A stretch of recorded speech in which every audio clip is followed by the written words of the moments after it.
ఆంధ్రప్రదేశ్ రాష్ట్రంలో ఒక మంచి పరిపాలన అనేది గౌరవ ముఖ్యమంత్రి నారా చంద్రబాబు నాయుడు గారు, గౌరవ ఉప ముఖ్యమంత్రి శ్రీ కొణిదెల పవన్ కళ్యాణ్ గారు ఆధ్వర్యంలో ఈ యొక్క మన దేశ ప్రధాని నరేంద్ర మోడీ గారి ఆశీస్సులతో ఆంధ్రప్రదేశ్ అన్ని రంగాల్లో అభివృద్ధి జరుగుతుంది. దానిలో భాగంగా ఈ రోజు ఆంధ్రప్రదేశ్ రాష్ట్ర ఉప ముఖ్యమంత్రి వర్యులు శ్రీ కొణిదెల పవన్ కళ్యాణ్ గారు ఈ యొక్క ఉభయ గోదావరి జిల్లాల పర్యటనకు ఇచ్చేశారు. వారి యొక్క దైవ దర్శనానికి వెళ్లి అనంతరం రోడ్ల శంకుస్థాపన చేస్తారు.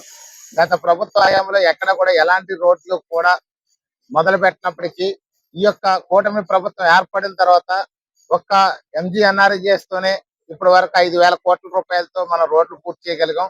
మరొక 6,500 కోట్ల రూపాయలతో కూడా ఈ జనవరిలో మనం ఖచ్చితంగా పల్లి పండుగ 2O కింద 6,500 కోట్ల రూపాయలతో నిధులతో మనం చేస్తున్నాం. అలాగే ఆర్ఎన్బి రోడ్లు కూడా మనం సుమారుగా లెక్కిస్తే 3,000 కోట్ల రూపాయల నిధులతో కూడా ఆర్ఎన్బి రోడ్లు కూడా వేసాం.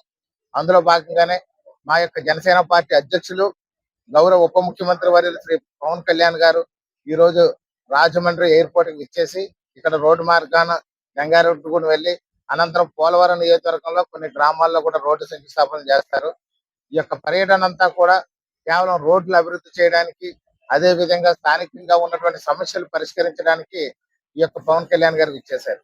అదే విధంగా రేపు మన రాజానగరం నియోజకవర్గంలో ఈ యొక్క civil supply minister Shri Nadendla Manohar గారు కూడా ఈ యొక్క పర్యటన ఉంది.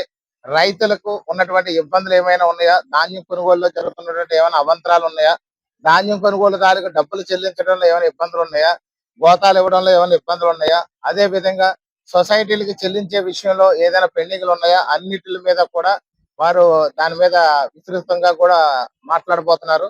దాన్ని అంతా కూడా రైతులకి ఇది రైతు రాజ్యం అనే దానికి నిదర్శనంగా ఈ యొక్క నాదెండ్ల మనోహర్ గారు లాస్ట్ ఇయర్ కూడా కోరుకొండ మండలం జంబూపట్నం ఇచ్చేసి రైతులందరితో కూడా ప్రసంగించడం జరిగింది.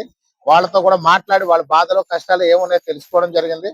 ఈసారి రాజానగరం మండలం సంపద నగరం కూడా విచ్చేస్తున్నారు. దీనికి తెలుగుదేశం పార్టీ తరఫున బొడ్డు వెంకటరమణ చౌదరి గారు, భారతీయ జనతా పార్టీ తరఫున పిక్కి నాగేంద్ర గారు, అదే విధంగా Janasena party, Telugu Desam party, Bharatiya Janata party రాష్ట్ర నాయకులు, అదే విధంగా జిల్లా నాయకులు, అదే విధంగా మండల నాయకులు, గ్రామ నాయకులు, సర్పంచులు అందరూ కూడా కార్యక్రమాలకి హాజరవుతున్నారు. ముఖ్యంగా రైతు సోదరులు అందరూ కూడా ఈ కార్యక్రమానికి హాజరవ్వాలని చెప్పి తెలియజేస్తున్నారు. Thank you.